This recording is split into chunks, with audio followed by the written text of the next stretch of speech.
Bonjour à tous, Olivier Payette de Capture Compétences. Alors je propose cette petite vidéo à l'attention des candidats qui sont déjà dans un parcours en validation des acquis d'expérience, qui ont obtenu leur recevabilité et qui sont en fait dans la phase de production de leur livret de validation. Alors ces livrets de validation, ils sont en fait différents selon les certificateurs. Alors dans certains dossiers de validation, vous allez retrouver parfois une partie relative à la motivation. Qu'est-ce qui vous amène finalement à vous inscrire dans ce parcours? Alors, cette partie-là, elle est intitulée en fait différemment selon les certificateurs. Parfois, vous allez retrouver vos motivations, ou bien votre parcours, le récit de votre parcours, votre projet, etc., etc. Donc, il y a plein de formules en fait.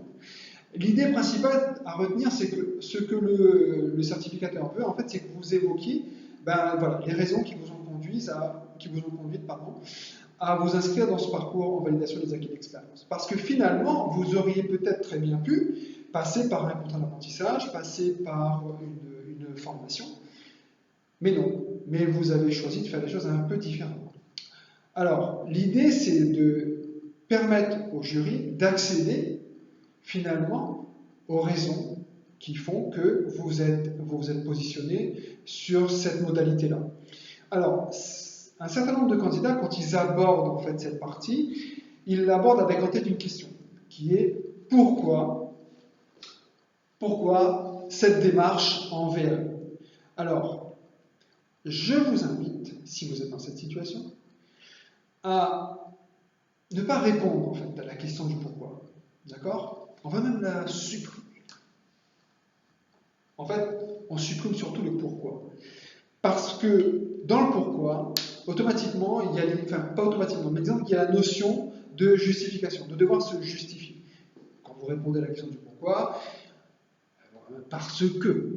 Hein, donc, je ne pense pas que cela soit très aidant que de vous mettre dans cette position où vous êtes là en train de vous justifier. À la limite même, qui sait, vous pourriez avoir envie de vous justifier. Et l'idée n'est pas là. L'idée n'est pas de se justifier, mais l'idée c'est de permettre au jury de comprendre. Alors, je vous invite à remplacer en fait le pourquoi par le comment.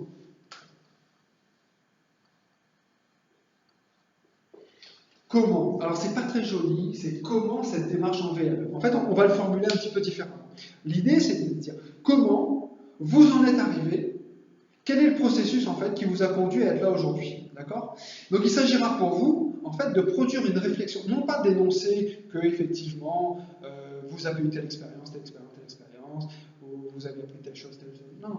Il s'agit pour vous de montrer ce que ces expériences ont fait de vous en lien avec la certification que vous visez.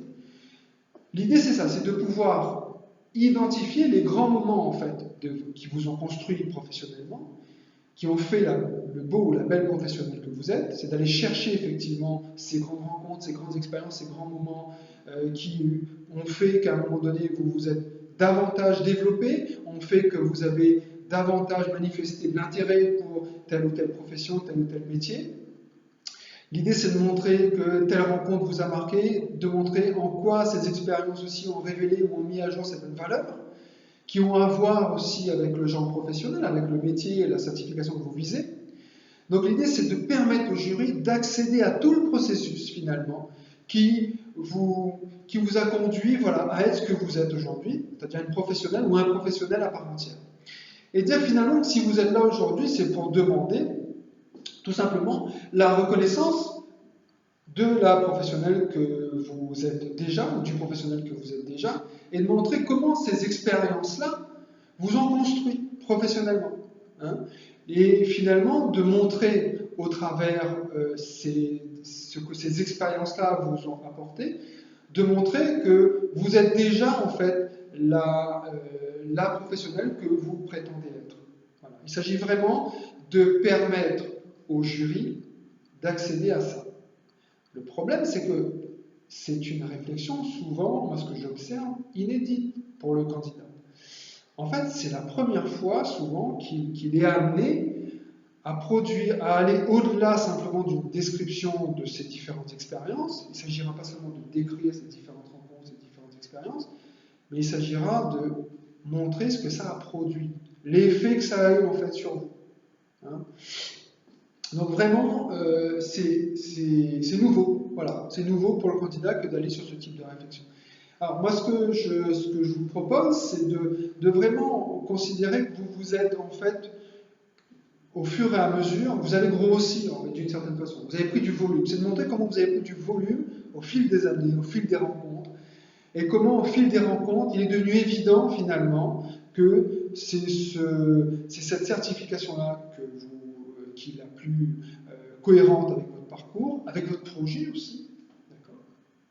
Donc, la partie relative aux motivations, il s'agira donc pour vous de produire une réflexion sur effectivement ce que le passé a produit, mais aussi, il s'agira aussi de répondre en fait à la question qu'est-ce que ce projet vient faire, qu'est-ce que ce projet d'obtenir une certification vient faire dans votre vie à moyen terme et à long terme, d'accord? Donc, répondre à la question des motivations, c'est y répondre au passé, au présent et au futur. Vous voyez? Donc, du coup, l'idée, c'est de montrer que si vous êtes là aujourd'hui, c'est que cela a à voir avec un parcours, cela a à voir aussi avec un avenir, avec ce que vous voulez faire demain, et ce qui est peut-être important aussi pour vous, d'accord? Donc, l'idée n'est pas dans cette partie de montrer que vous avez fait ci, que vous avez fait ça, etc. Non. Hein? Ça, on le voit déjà en fait dans une partie qui est relative à votre parcours professionnel, expérience professionnelle, parcours de formation, etc. Très bien, ça vous l'avez listé. Mais qu'est-ce que ce parcours a produit? C'est ça en fait. A produit, en quoi ce parcours vous a développé, vous a aidé en tout cas à vous développer professionnellement. Voilà. Donc, c'est un écrit qui est, comme je le disais tout à l'heure, inédit. Donc, je vous invite à le produire, à vous donner le temps de le produire. Il ne s'agit pas de vouloir tout produire d'un coup, parce que finalement, les choses vont venir peut-être peu à peu, d'accord? Peut-être même tout au long de la démarche. Donc, c'est probablement un écrit que vous n'aurez probablement pas fini avant la fin, quoi, avant la fin du parcours. C'est un écrit qui s'enrichit aussi au fil de la démarche en validation des acquis d'expérience. Voilà. Je vous remercie beaucoup de m'avoir écouté. Je vous dis à bientôt et je vous souhaite une belle journée.